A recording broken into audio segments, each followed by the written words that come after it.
പ്രിയ ശ്രോതാക്കളെ, the story of the സയൻസിന്റെ 229 അധ്യായത്തിലേക്ക് ഏവർക്കും സ്വാഗതം.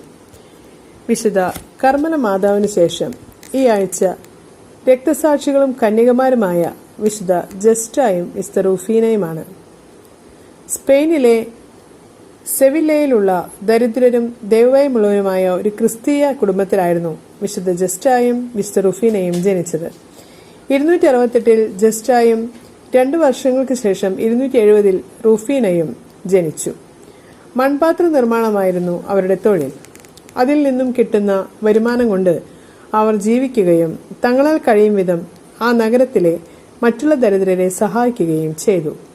ക്രിസ്തീയ വിശ്വാസത്തിലൂന്നിയ ഒരു ജീവിതമായിരുന്നു ആ 2 സഹോദരിമാർ നയിച്ചിരുന്നത്. ദരിദ്രരെ സഹായിക്കുവാനുള്ള ഒരവസരവും അവർ പാഴാക്കിയിരുന്നില്ല. അവരുടെ ആ ആദരണീയമായ ജീവിതത്തിന് യോജിച്ച വിധത്തിലുള്ള രക്തസാക്ഷിത്വ കിരീടമാണ് ദൈവം അവർക്ക് സമ്മാനിച്ചത്. വിഗ്രഹാരാധകരുടെ ഒരു ഉത്സവത്തിന് ഉപയോഗിക്കുവാൻ വേണ്ടി മൺപാത്രങ്ങൾ നിർമ്മിക്കുവാൻ ആ സഹോദരിമാർ തയ്യാറായില്ല. അതിന്റെ ദേഷ്യത്തിൽ ആ നഗരത്തിലെ വിജാതീയർ അവരുടെ വീട് ആക്രമിച്ച് അവർ നിർമ്മിച്ച മൺപാത്രങ്ങളെല്ലാം തന്നെ തകർത്തു. വിഗ്രഹാരാധകരുടെ ദേവതയായിരുന്നു വീനസിന്റെ ഒരു പ്രതിമ തകർത്തുകൊണ്ടാണ് ആ സഹോദരിമാർ അതിനെതിരെ പ്രതികരിച്ചത്. അതേ തുടർന്ന് ആ നഗരത്തിലെ ഗവർണറായിരുന്ന ഡയോജനിയാസ് ജസ്റ്റായെയും റുഫീനയെയും തടവിലിടുവാൻ ഉത്തരവിട്ടു. അവരെക്കൊണ്ട് തങ്ങളുടെ ക്രിസ്തീയ വിശ്വാസം ഉപേക്ഷിപ്പിക്കുവാനുള്ള ഗവർണറുടെ ശ്രമങ്ങൾ വൃഥാവിലായപ്പോൾ അവരെ ഒരു പീഡന യന്ത്രത്തിൽ ബന്ധിച്ച് ഇരുമ്പ് കൊളുത്തുകൾ കൊണ്ട് മർദ്ദിച്ചു. ആ പീഡന യന്ത്രത്തിന്റെ സമീപത്തായി സുഗന്ധദ്രവ്യങ്ങൾ കത്തിച്ചു വെച്ച ഒരു വിഗ്രഹവും ഉണ്ടായിരുന്നു. ആ വിഗ്രഹത്തിനെ ബലിയർപ്പിക്കുകയാണെങ്കിൽ അവരെ തങ്ങളുടെ പീഡനങ്ങളിൽ നിന്ന് മോചിപ്പിക്കാമെന്ന് അവരോട് പറഞ്ഞെങ്കിലും ക്രിസ്തുവിലുള്ള അവരുടെ വിശ്വാസം അചഞ്ചലമായിരുന്നു. തുടർന്ന് അവരെ നഗ്നപാതരായി സിയറ മോറേനയിലേക്ക് നടത്തിക്കുകയുണ്ടായി.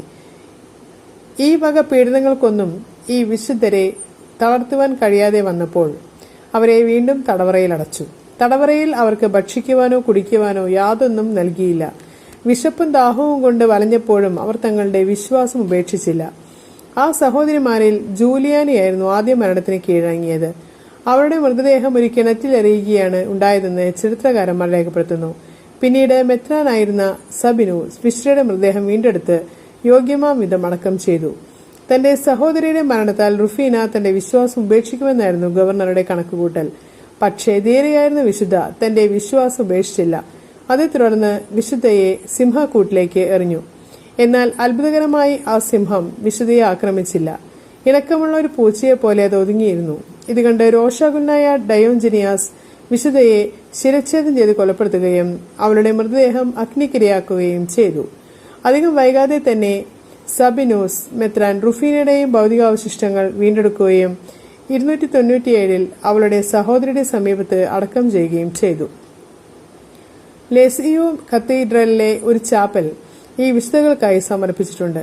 1921 വലൻസിയ പ്രൊവിൻസിലെ അഗസ്റ്റോനിൽ എന്ന ആശ്രമം പണികഴിപ്പിക്കുകയും അത് ഈ വിശുദ്ധകൾക്കായി സമർപ്പിക്കുകയും ചെയ്തു. ഈ വിശുദ്ധരുടെ നാമധേയത്തിൽ ടോർഡോയിലും ഒരു ദേവാലയം പണികഴിപ്പിച്ചിട്ടുണ്ട്. ഇനി നമുക്ക് ഇന്നത്തെ ചിന്താവിഷയം എന്താണെന്ന് ശ്രദ്ധിക്കാം. പ്രതീക്ഷകളും പ്രത്യാശകളും സാക്ഷാത്കാരത്തിന്റെ വിത്തുകളാണ്. വിടരാനിരിക്കുന്ന നാളെകളുടെ പൂമുട്ടുകളാണ്. നന്മ മാത്രം ആശിക്കുക.